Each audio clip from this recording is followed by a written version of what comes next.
Hey everybody, it's Christina Holloway here. Welcome back to my channel. I'm taking a bit of a departure for my video this week. As many of you know, I've had a pit bull named Augie for quite some time, and he's been a fixture sitting in the background of so many of my videos. I recently shared in my YouTube community tab that we had to say goodbye to my beloved Augie on July 6th. So it's been about a month now. First, I want to say a heartfelt thank you to everyone who commented on that post or left a thumbs up. I am deeply touched by your kindness. And I wanted to dedicate a video to him, but I also wanted to address something every professional eventually faces: the really tough reality of grieving a loss while your obligations don't pause. Work doesn't stop, client calls don't pause, bills, deadlines, and project milestones keep moving. While death is a natural part of life, to be sure, it is also deeply inconvenient, isn't it? When a loss happens, we live in such a fast-paced world that our default instinct is often to go on autopilot. So we try to fit grief in only when it's convenient. Why? Well, because it gives us an illusion of control. I want to control when I grieve. I want to control how I grieve. I want to give my grief permission to exist only when I can find the time. And why do we do that? Because we couldn't control the loss, and especially not the feelings that came after it. Today, I want to talk about finding a better way to navigate this, because I've been making mistakes here too.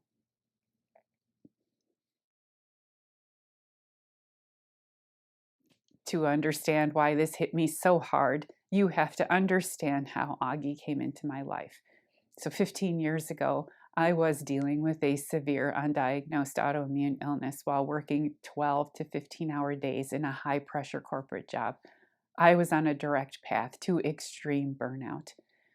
And I decided to adopt a pet, thinking that being responsible for a 6-month-old dog would force me to step away from my desk and build some work-life balance. So if you ever needed an example of not being able to take a step back and see the bigger picture, well, that's it.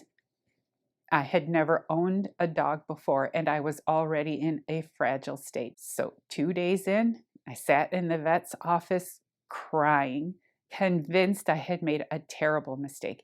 And the vet looked at me and said, give it 2 weeks. He's food motivated, he is easy to train, and he really wants to make you happy. I think this is your dog. And she was right. Augie sat with my dad through his cancer treatments until my dad passed 10 years ago. And he was glued to my mother when she moved in with us. He adored my nephews, who were 3 and 5 when he arrived, and they are now 18 and 21. And for me, he taught me to slow down. He taught me patience, mindfulness, and how to be present.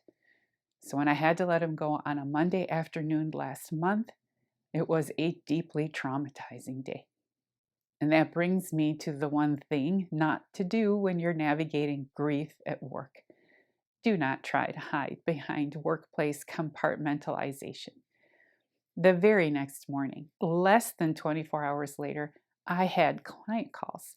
On my first call, the client took one look at me and asked, "Are you all right?" And I said, "Yes, I'm fine, just tired." And I worked straight through that entire week. Workplace compartmentalization is a lie we tell ourselves. You cannot fake composure when your nervous system is in shock. People can read it on your face and in your presence. Pushing through doesn't make you professional. It just drains what little battery you have left. For the rest of the month, I found myself scattered. I forgot conversations I'd had, couldn't remember I'd completed debriefs, and it felt like I was moving through a dense fog. So trying to force myself into business as usual didn't stop the pain. It just made me exhausted and forgetful. Going back to work is fine, but going back to work as a form of avoidance backfires every time. I built my routines around my dog for 15 years. Every day at 3 p.m., he would walk into my office, paw at my leg, and force me to step away from my desk for a walk.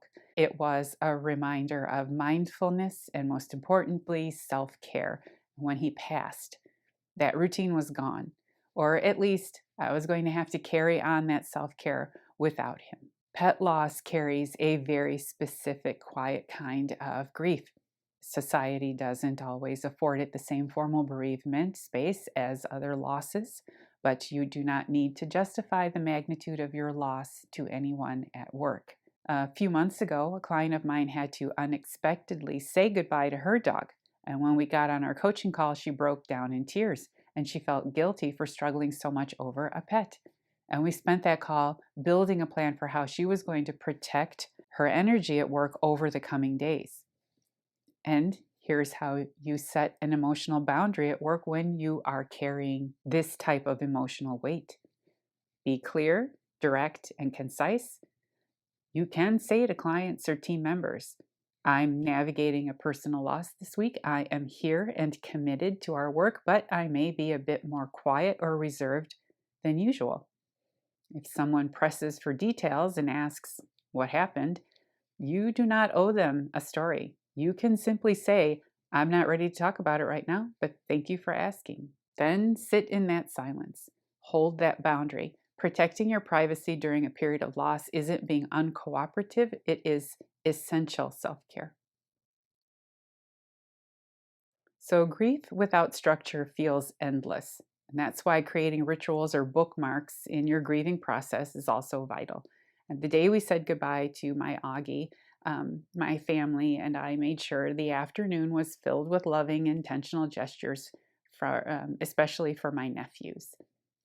Then a few weeks later, I took my nephews back to our favorite park in Chicago, and we released some of his fur into the wind.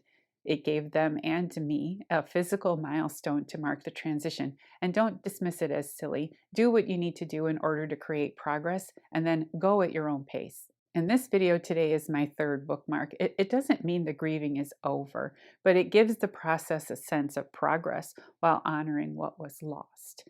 And it's hard, and I'm struggling through it. And I'm still not sure if it's reasonable to make a whole video about this, but I think it's important. And maybe this is more for me, and I'm okay with that. My dog trainer, who I worked with for years with my dog, gave me great context around communicating with him. It is easier to tell him what you want him to do rather than constantly focusing on what you don't want. So when we are grieving or overwhelmed, we spend so much time focusing on what we want to run away from. I don't want to feel this pain. I don't want to do these calls. I don't want to deal with these demands. When you find yourself in that space, pause and ask yourself what you want to move toward. You don't have to have all the answers, but honor the fact that life has shifted.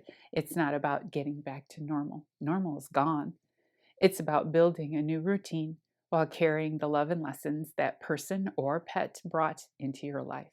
So, in honor of Augie, I've made donations to local shelters, including the Anti-Cruelty Society in Chicago, where I first adopted him. I've included links to those nonprofits in the description below if you'd like to support them. I've also linked my trainer Judith's new book on introducing children to pets. She was instrumental in helping us build a wonderful life together. So if you like supporting small creators, she's amazing.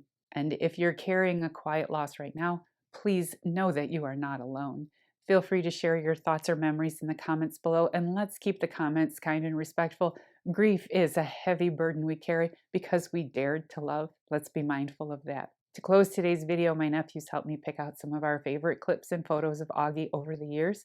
Please enjoy this brief tribute to the little dog who helped me heal in the most profound ways. Thank you for watching. Thank you for supporting my channel, and I'll see you in the next video. Bye.